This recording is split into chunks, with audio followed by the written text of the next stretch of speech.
اسلام نے مال کو خیر سے تعبیر کیا ہے۔ دنیاوی ضروریات ہوں یا دینی ضروریات، سب کے لیے مالی وسائل کی ضرورت ہوتی ہے۔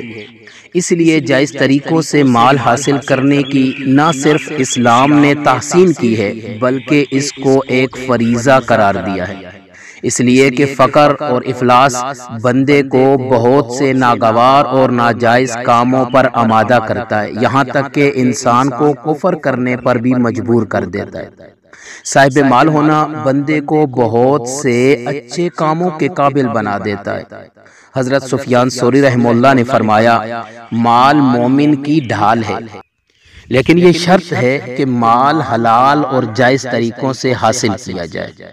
کسب حلال ہونا چاہیے۔ اسلام نے کسب حلال کی بہت بڑی تاکید کی ہے۔ رسول اللہ صلی اللہ علیہ وسلم نے فرمایا، من اکل طیبا وعمل فی سنت،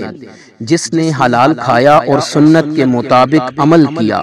وَأَمِنَ النَّاسُ بَوَائِقَهُ، اور لوگ اس کی ایذا رسانیوں سے محفوظ رہے، یعنی لوگوں کو تکلیف دینے سے محفوظ رہا، لوگ اس کی تکالیف سے محفوظ رہے، دخل الجنہ، تو ایسا آدمی جنت میں داخل ہوگا۔ اللہ رب العزت نے صرف حلال رزق کھانے کا اور حلال چیزوں کو استعمال کرنے کا حکم دیا ہے۔ اللہ تعالیٰ نے فرمایا، یا ایھا الناس کلوا مما فی الارض حلالا طیبا، اے لوگو زمین میں جو حلال اور پاک چیزیں ہیں انہیں کھاؤ، انہیں استعمال کرو۔ رزق حلال کی اہمیت کے پیش نظر رسول اللہ صلی اللہ علیہ وسلم کا ارشاد گرامی ہے، طلب کسب الحلال فریضۃ بعد الفریضہ، او کما قال علیہ السلام، رزق حلال طلب کرنا فرض عبادت کے بعد ایک فرض ہے۔ برکت سے مراد دولت کی مقدار میں اضافہ نہیں ہے، مال میں برکت یہ ہے کہ آدمی کا وقت، پیسہ، محنت اور عبادت ضائع ہونے سے بچ جائیں،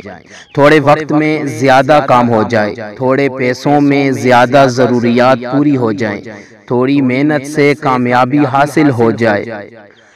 اور اللہ تعالیٰ ایسے کام کروا لیں جن سے اللہ تعالیٰ کی مخلوق کو یا اس کے دین کو زیادہ سے زیادہ نفع پہنچ جائے۔ دولت کا صحیح جگہ استعمال ہونا اور تھوڑی آمدنی میں ضروریات کا پورا ہو جانا، یہ سب مال کی برکت ہے جو اللہ تعالیٰ بندے کی نیکی کی وجہ سے، اس کی اطاعت اور فرمانبرداری کی وجہ سے اسے عطا کرتا ہے۔ بہت سے مالدار لوگوں کی دولت بیماریوں، اسپتالوں میں، کچھ ناجائز مقدمات کی پیروی میں، کچھ عیش و عشرت میں اور کچھ گناہ کے کاموں میں خرچ ہو جاتی ہے۔ جب مہینہ پورا ہوتا ہے تو ان کی ساری رقم یا تو ختم ہو چکی ہوتی ہے یا ختم ہونے کے قریب ہو جاتی ہے، اور کبھی نوبت قرض لینے پر بھی آ جاتی ہے، جس کی وجہ سے ان کی سماج میں عزت اور ذہنی سکون